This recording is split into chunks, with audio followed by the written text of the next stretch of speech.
Bonjour, je suis Antoine Van den Broek, cofondateur de Mutinerie.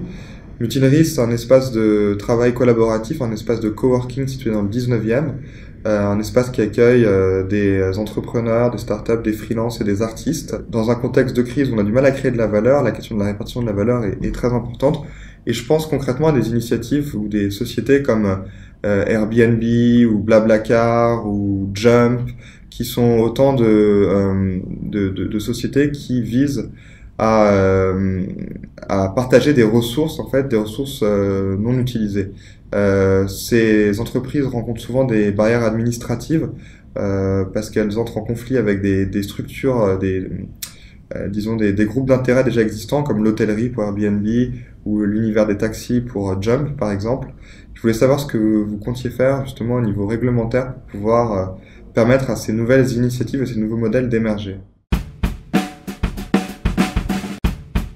D'abord, Paris doit être le lieu de l'émergence de ces nouvelles activités et en même temps, il faut bien sûr rester dans un cadre qui soit un cadre respectueux d'une législation et d'une réglementation qui, elle, ne dépend pas de la ville de Paris, qui dépend du niveau national. Donc, nous, ce que nous pouvons faire, c'est accompagner, par exemple, essayer d'avoir des amendements, des modifications législatives quand il s'agit de permettre l'adaptation d'une activité, mais en même temps dans un cadre qui n'est pas un cadre que nous maîtrisons complètement. Je pense qu'il faut se donner la possibilité de l'expérimentation. Et vraiment, là, pour le coup, Paris peut permettre de bousculer un peu les cadres.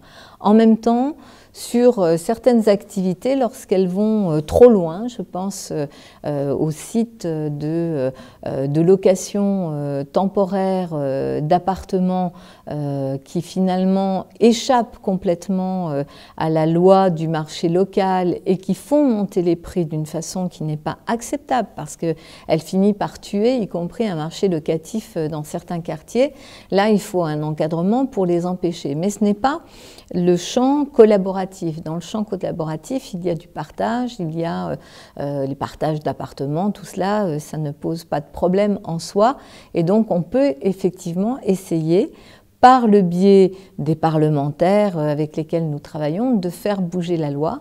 Mais c'est plus l'affaire, je dirais, du législateur que de la ville en tant que telle. Expérimenter, analyser, voir dans quel cadre ça se situe, travailler, étudier effectivement les confrontations qui peuvent exister avec des secteurs économiques dont il faut tenir compte et à partir de là, choisir si on met le paquet pour faire bouger la loi ou pas.